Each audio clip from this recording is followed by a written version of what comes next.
There was a study done in Mexico City by a Mexican scientist with a not very Mexican name. His name was Dr. Grinberg-Zylberbaum. And so what he did was he went out on the streets of Mexico City and recruited strangers, offered to pay him a few pesos to come to his lab and participate in a brainwave experiment. These are pairs of strangers. He sits them down in chairs where, if these are their heads and these are their noses, the backs of the heads are about a foot apart.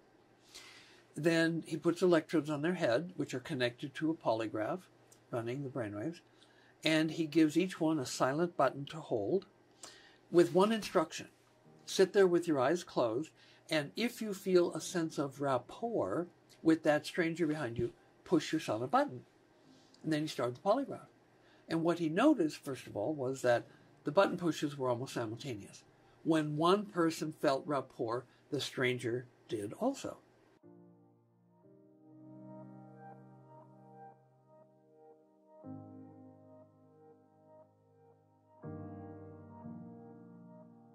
Hi, my name is Sankar Karo. I'm founder of Enlightenment, and my passion and purpose is to remove the word impossible from your mind. I am here today with Dr. James Hardt, who is a pioneering research scientist who founded the BioCybernaut Institute. They are considered the world experts in neurofeedback training and brainwave training.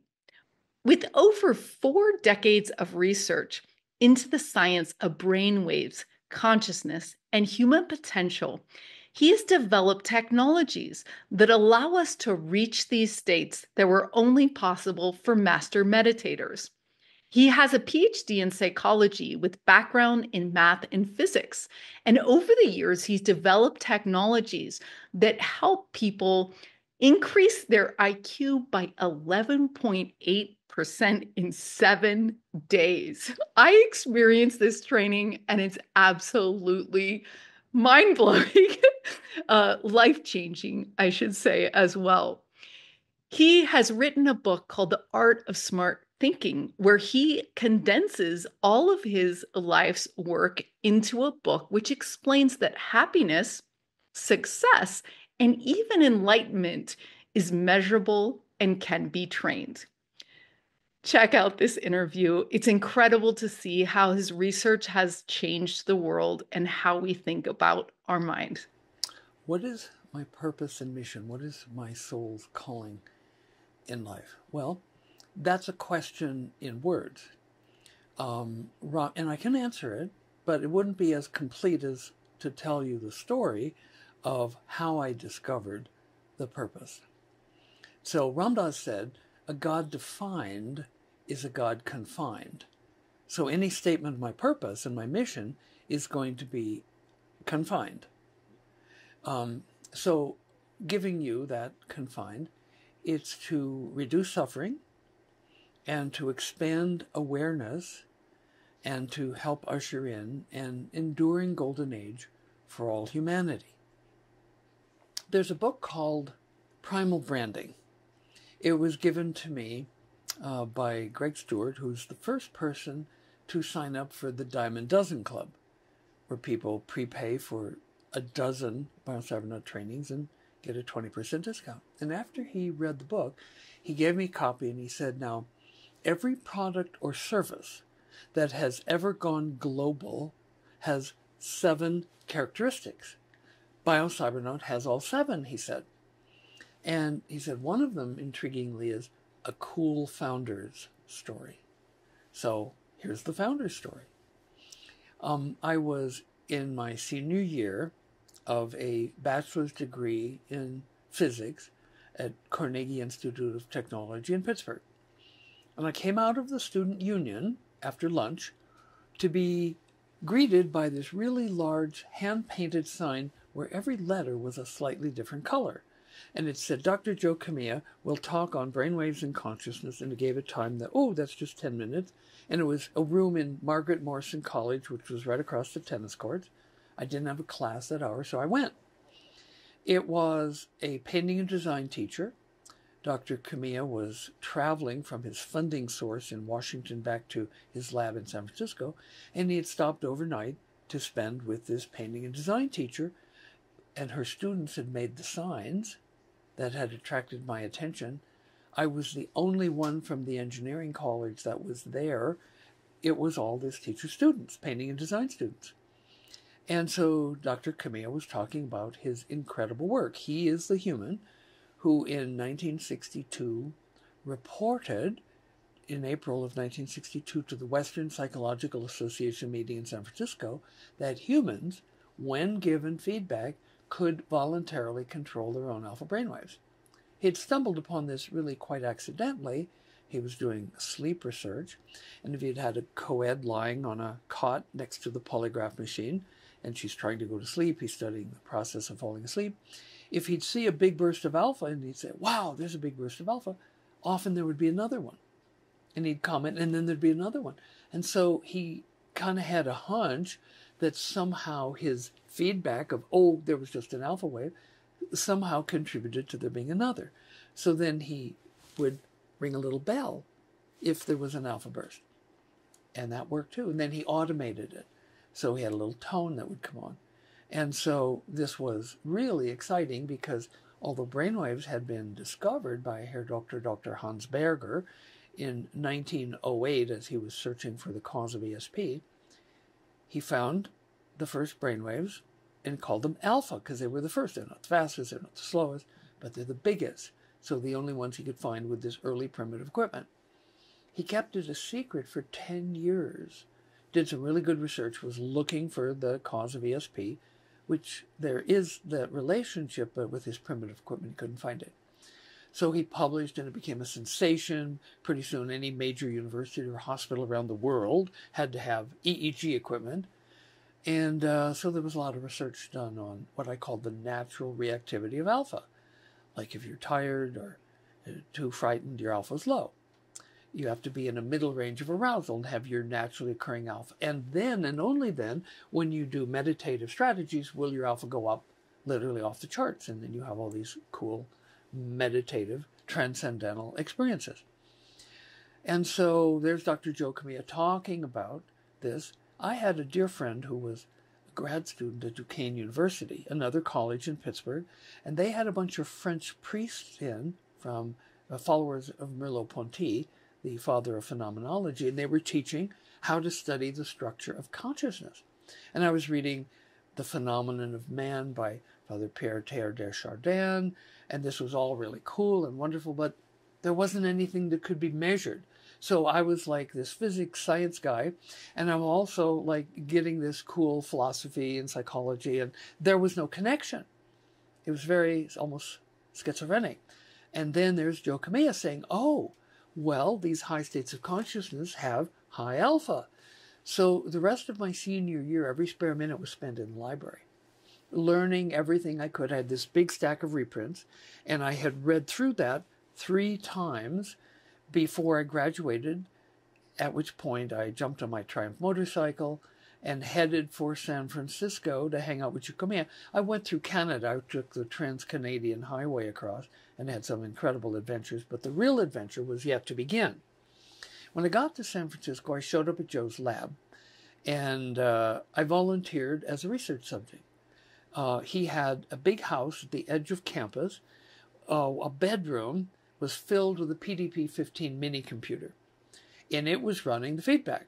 The feedback chamber was a closet off the bedroom with sound tile, a wooden chair, a little table with a 3-digit digital display, Nixie tubes, and on an upended orange crate in the corner of the closet was a big speaker, a 12-inch speaker, no cabinet, just the metal housing, and the paper in the speaker was torn. So when I would make bigger alpha, as you know, the torn speaker would fuzz out. Now, if I'd been an audiophile, that would have been creepy, unpleasant. Oh, no, turn it off. I wasn't an audiophile, so I went into the fuzz, and that helped the whole process. At the end of the first day, I knew this was the most exciting thing I had ever done in my life. So I went back the next day and It was very primitive. 1 electrode in the middle of the back of the head, a reference on the ear, and a ground on the forehead. And so it was increasingly wonderful. So on the 4th day, I went back, and to my great disappointment, they weren't doing any studies. However, I had learned a little bit about how the lab worked. I went in there as a Protestant fundamentalist physics major, Mr. Science guy. Well, I had had out-of-body experience. I was ego disintegration. I was flying around the universe, meeting up with discorporate entities. And this was quite a lot. And I was exploring states of bliss that were, unimaginable and unspeakable. There weren't language. And then the door was open, and there's 10 people standing there. And they're, of course, Joe is worried, like, oh, is he okay? Am I going to be in trouble with the university or whatever? And so I come out, and Joe starts interviewing me, like, well, what did you do? So I started telling things that had happened. And Paul Gorman, who in that VW Camperman with his wife the summer before had toured India, would say, oh, that's a meditation experience. I'd see something else. Oh, that's a meditation experience. And so, I knew the word meditation. I could spell it, but I had no idea what it was. And I'd certainly never done it. I'd never wanted to do it. I'm Mr. Science guy. So I was so high that for 3 days I walked around and my feet didn't touch the ground. I was still out of body. But then the summer was over, and I don't know whether it was pre-planned or decided I would go back to Pittsburgh and I would register for grad school in psychology. I somehow, at some level, I knew I was going to be working with weird stuff. And I figured maybe if I got a PhD in psychology, I'd have somebody's stamp of approval on my rational mind so I could, maybe get away with it, maybe help others. So all I wanted to do was tell people about this incredible experience. This was not my life purpose, but all I wanted to do was to tell people about this experience, about this incredible high. And some people understood, some people were afraid, some people wanted to do it. And so I registered for grad school. They really liked me, and they gave me a full scholarship and a stipend to live on. So I finished registering, and then I figured, I know, on the hill above Carnegie Mellon, there was a big house from the robber baron era of Pittsburgh. To give you an idea of how big the house was, the third floor had sleeping quarters for 11 maids. That's how big the house was.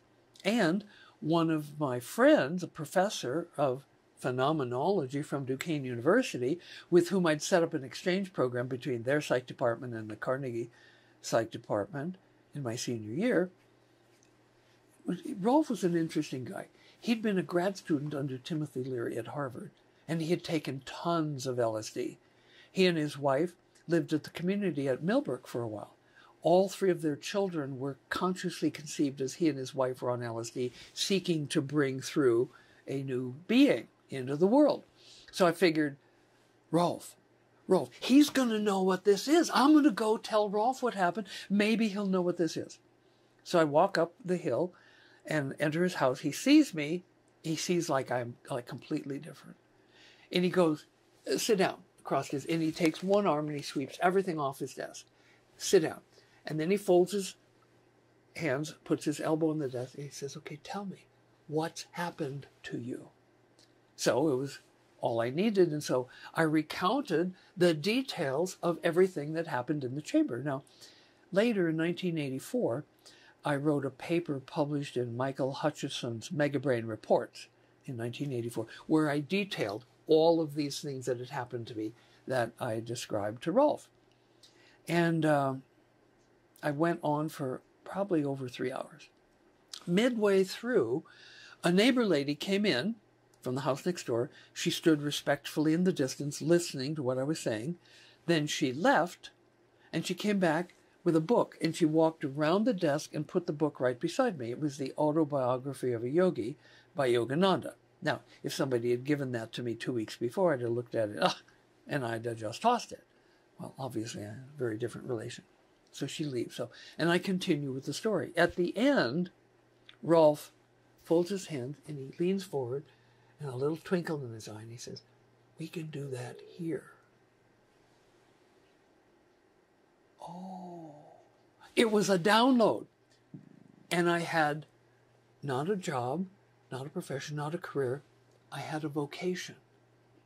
And the vocation was to make this available to as many people as possible all around the planet.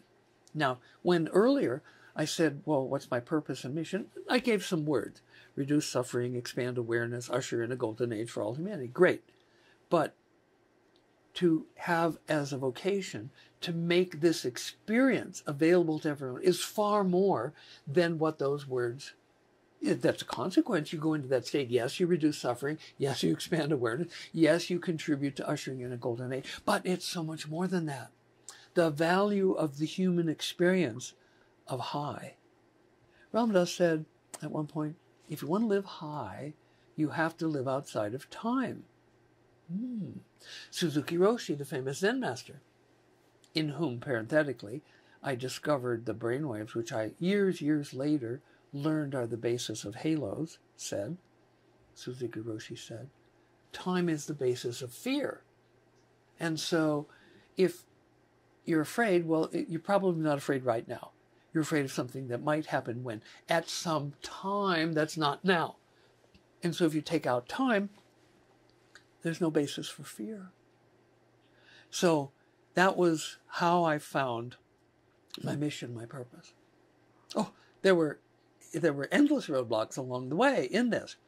The first of which was professors in my psych department. They had been quite upset. I didn't realize this. In my senior year, as a physics major, I created an exchange program between Duquesne University Psych Department and the Carnegie Mellon Psych Department. And many of them were rat runners. They were behaviorists. They didn't believe in experience. They didn't believe in consciousness. There was behavior. It's the only thing that's measurable. Experience is not measurable. So they didn't like me. They hated my guts. And so I wanted to do a doctoral dissertation. Well, the first year I was there was just getting a master's degree. Now, during that year, it was fairly traditional, master's degree, kind of clinical, experimental. Learned a lot of stats, how to do statistics, how to design research studies. But I applied for a pre-doctoral fellowship from NIMH to go back to San Francisco and do my doctoral work with Joe Kamiya in his lab, which was a pretty good thing I did that. It came through just as I got my master's degree. But these professors were gunning for me. I wanted to do brainwave training there. Now, they had, when I had this experience with Rolf, where he goes, we can do this here. And I go, oh, this is not a job, it's not a career, it's not a profession, it's my vocation. And what I saw was, because I knew the psych department, they had one soundproof chamber, and they had a big pile of junky electronic equipment that, with my physics background, I knew I could cobble it together and make a primitive brainwave feedback thing. So when I wanted to do this, the physiological professor said, okay, you need to go talk to Dr. Terrence Barrett. He's a postdoc, he's a professor, and he's in control of the physiological lab equipment. So I went to Dr. Barrett, and I sat in his office innocently, babbling on about brainwaves and consciousness and satori and samadhi and the brainwaves, and he just listened impassively. And a couple hours later, in my student mailbox, I got a letter, which was copied to the department chair. And it said, permission to use the electrophysiological equipment denied. Nobody who's interested in consciousness, he wrote, could possibly be serious about pursuing a degree in physiological psychology. However, if you will abandon this nonsense and submit to me, I will design a program of research which will lead to a PhD in physiological psychology. And I looked at it and I go, it's like, I almost laughed. I mean, like, can this be real? So he had copied the chair of the department. Now, interestingly, the chairman was on sabbatical that year. And so there was an acting chair who was Dr. Richard Hayes, and he was one of the few professors in the department who was in some way interested in consciousness. He was a Piagetian psychologist, and he was studying the development of intelligence in children, the sensory motor, the pre-operational, concrete operational, and at 7, children go into the formal operational stage, where they can, for the first time ever, take the perspective of another person, which is one reason why we limit the lower age of people doing the alpha training to 7. You have to, if your parent wants to bring a child, they have to be at least 7. So I showed the letter to Dick Hayes, and he read it, and he just kind of like rolled his eyes. Just didn't say anything. He said, let me take care of this. So the next day, a different physiological professor with a scowl on his face told me that I'd be able to use the equipment. Terrence Barrett's contract was not renewed. He was not there the next year. So, but all of that garnered the enmity of the hardliner behaviorist psychologists.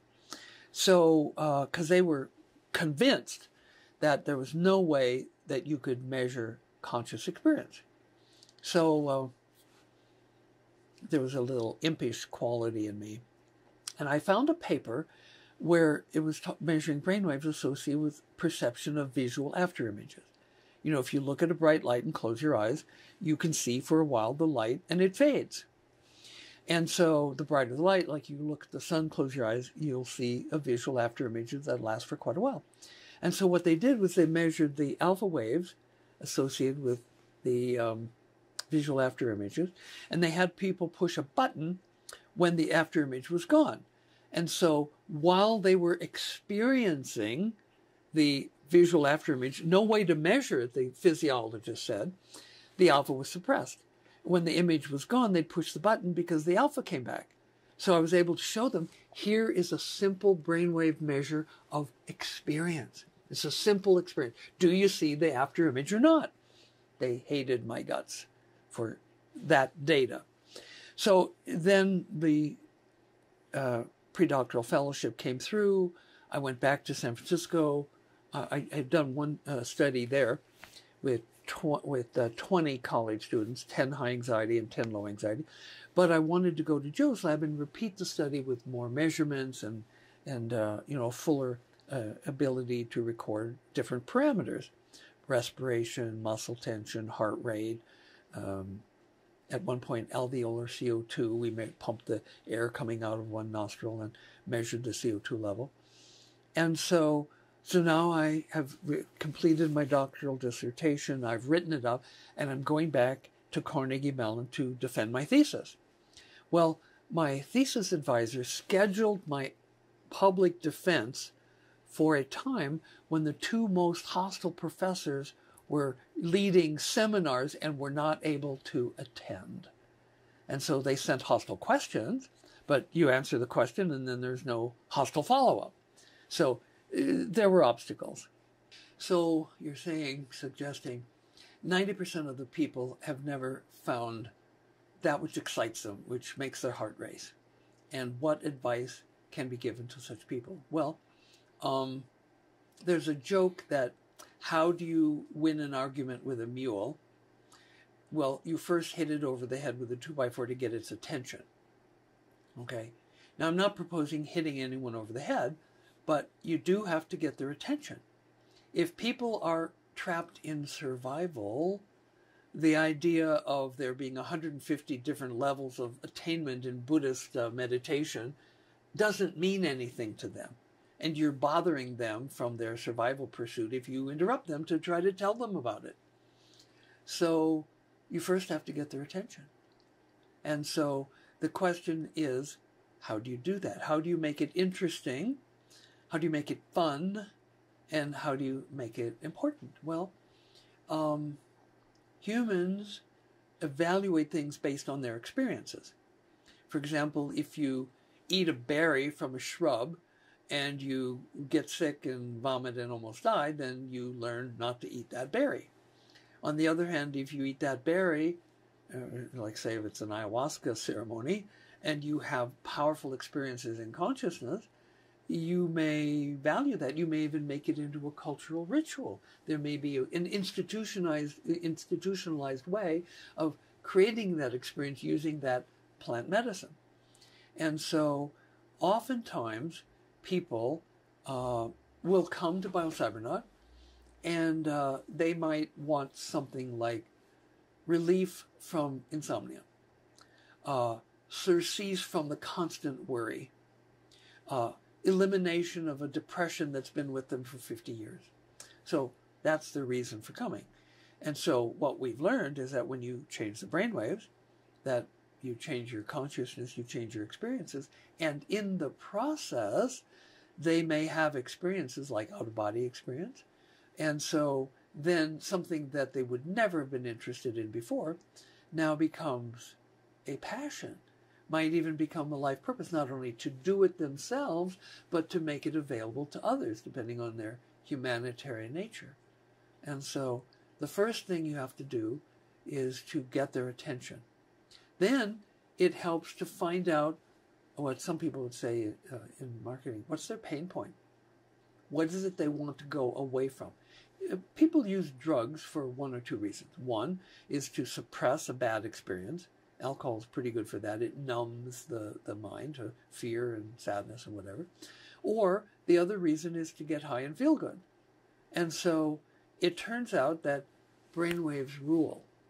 Any experience that you have that experience only when you have the appropriate pattern of brainwaves. And there are a lot of ways of changing it. You know, historically, there's been drugs, sex, and rock and roll to change your brainwaves and thus change your experience. And so any particular drug is going to change your brainwaves, and if that's a pleasant experience, you will do more. Now, one of the problems is that drugs often have side effects. For example, marijuana increases alpha, but it also makes people lethargic and saps motivation. And so I've actually had parents bring marijuana, heavily marijuana using children to BioCybernaut.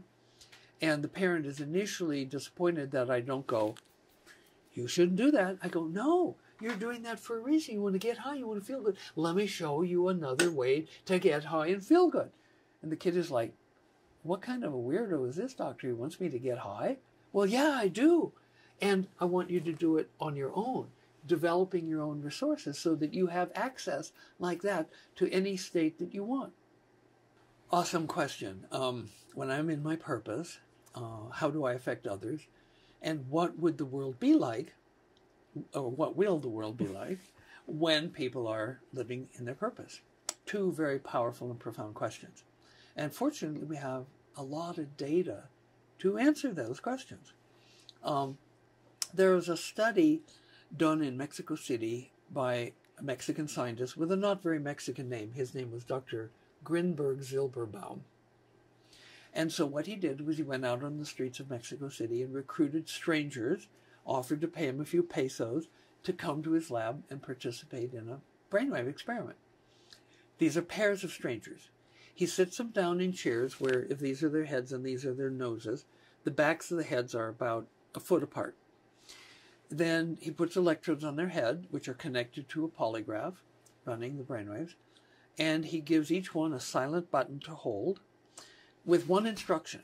Sit there with your eyes closed, and if you feel a sense of rapport with that stranger behind you, push your silent button.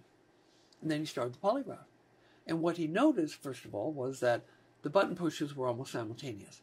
When one person felt rapport, the stranger did also.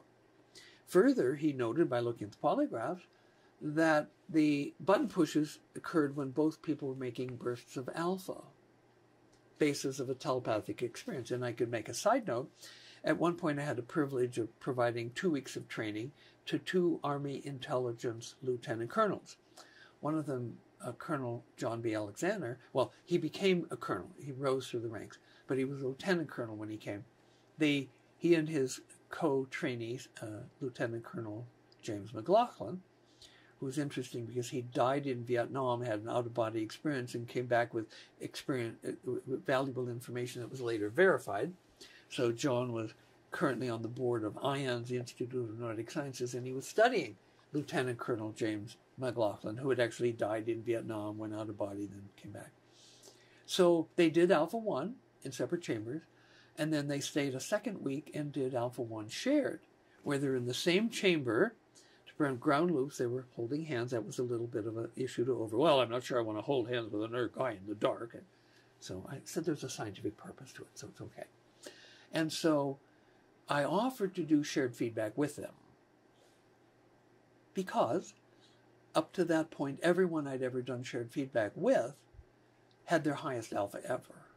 So there's an answer to the question of influence. They wanted to do that, but they both had high security clearances, and they didn't want to risk secrets slipping to me because I had no security clearance. And they did report that they had secrets slip between them. John Alexander wrote a book called The Warrior's Edge. It's out of print, but you can find it on Amazon used sometime. It's a cult classic. And he dedicates a whole chapter to their 2 weeks at BioCybernaut. So we have it with the imprimatur of U.S. Army Intelligence that the BioCybernaut shared feedback training produces telepathic exchanges of information. Now, there was another detail that emerged from Dr. Grinberg-Zylberbaum's studies. He noticed, see, alpha is a range, 8 to 13 cycles per second. And in your own head, you may have, 10.2 hertz at one point and 10.8 hertz at another point, or even 11. And this changes over time. In one spindle, which might last a second, the alpha can speed up and slow down, still within the alpha range. And so what Dr. Grinberg-Zylberbaum noted was that the person with the bigger amplitude seemed to be drawing the frequency of the other person toward their frequency, thus increasing the opportunities for true coherence, where you have not only simultaneity of alpha, but the alphas at the same frequency and also in phase rather than being out of phase. And so we have a natural inbuilt ability to recruit others into a state of oneness and rapport. And the person with the bigger amplitude is the one that, has a bigger influence. Now, another aspect to this is, at one point when I was in Canada, Alan Paul Markin, who was one of two co-founders of what's now Canada's second largest oil and gas company, with one partner named Murray Edwards. He grew it from 0 to $2 billion in just 2 years. He made a $6 million scholarship fund to train people from his company and also to train over 200 Canadian Aboriginals. Now, he said that the ROI, the return on investment of training someone his company was 100. So the person that he sent, the person that came back, he valued at 100 times more valuable to the company. And as an astute businessman, that assessment is, shall we say, meaningful. But with the Aboriginal community, we trained over 200. At one point, Chief Willie Littlechild, the first Aboriginal to be elected to the Canadian National Parliament, invited me to speak at the United Nations in Geneva to the Aboriginal intersection about the work. So it was able to get onto the world stage. But Alan called me one day. He said, Jim, I somehow have the feeling that people who do your training are somehow transmitting the values that they're getting to other people who haven't yet done the training. And I want you to design a study to see if that's the case. Well, I love experimental design. So I did this big study, 3 years, control groups, anthropologists, everybody, looking at the data. And I presented it to Alan, and he went, oh, this is really good, but I want the results by May. So back to the drawing board, and I designed a SurveyMonkey questionnaire, maybe 500 questions. All kinds of things like relationships with your family, what do you eat, what do you wear, are you having fights, are you having arguments, what are you feeling, thinking? And at 6 months after the training, I gave it to the trainees. And with their permission, I gave the same survey to their family members, to their friendship networks, and to their coworkers for those that had jobs. Then the results were reviewed by my science advisory board, which included psychologists, psychiatrists, anthropologists, sociologists, ethologists, ethnologists, and economists. And they looked at this data and they were like, oh my God, I can't believe it. It's clear. Somehow, I actually had to come up with a new word, protagion. Contagion is the transmission of something bad, and protagion is the transmission of good qualities. Protagious. I mean, I was finding things like 6 months later, with no guidance at all, they were eating about the same amount of meats and grains, more fresh fruits, more vegetables, less fast food, less sweets. and they were wearing smaller clothing sizes. But so were the people they interacted with. And so there was a transmission of virtue. And Reverend Sir Dr. Michael Bernard Beckwith, who created Agape International, he and I are going to be doing a study to assess the development of virtues. So we're going to survey the corpus of virtues across the planet. Different cultures have different virtues. And we're going to design a survey, and all the core members, a couple dozen Agape members, are going to take the virtue study. Then 4 or 5 or 6 of them are going to come here and do the training and retake the virtues to see the Catholics believe that some virtues you can't develop on your own. No amount of prayer, fasting, meditation. They're gifts from God. Cardinal virtues. So we'll see if they can discover it by doing the forgiveness and the other processes that occur in the BioCybernaut training. But further, before they come, all the 24 Agape members will rate themselves and all the other members on all of these virtues. So then the ones come here, they rate themselves on virtues, they go back, and 2 weeks later, a month later, 2 months later, everybody rates each other. And so we're going to see which virtues are transmissible. And we're also going to have them log how many in-person meetings they had, how many phone calls, how many texts, how many emails.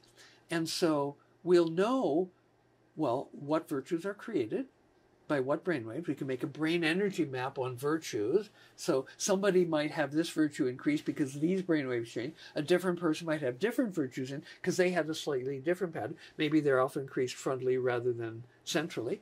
And so we'll learn how to create whatever virtue you want by where you train your brainwaves. And we'll also see which virtues are most transmissible. And by what means. Maybe you have to be in person with the guru, the teacher, the colleague, or maybe a phone call will do. We'll see. When people are living from their purpose, they're happier, and people around them are happier. They're not creating trauma. Chief Willie Littlechild said, if you have been abused and you haven't forgiven, you will become an abuser. So when everybody's forgiven, there aren't any abusers left.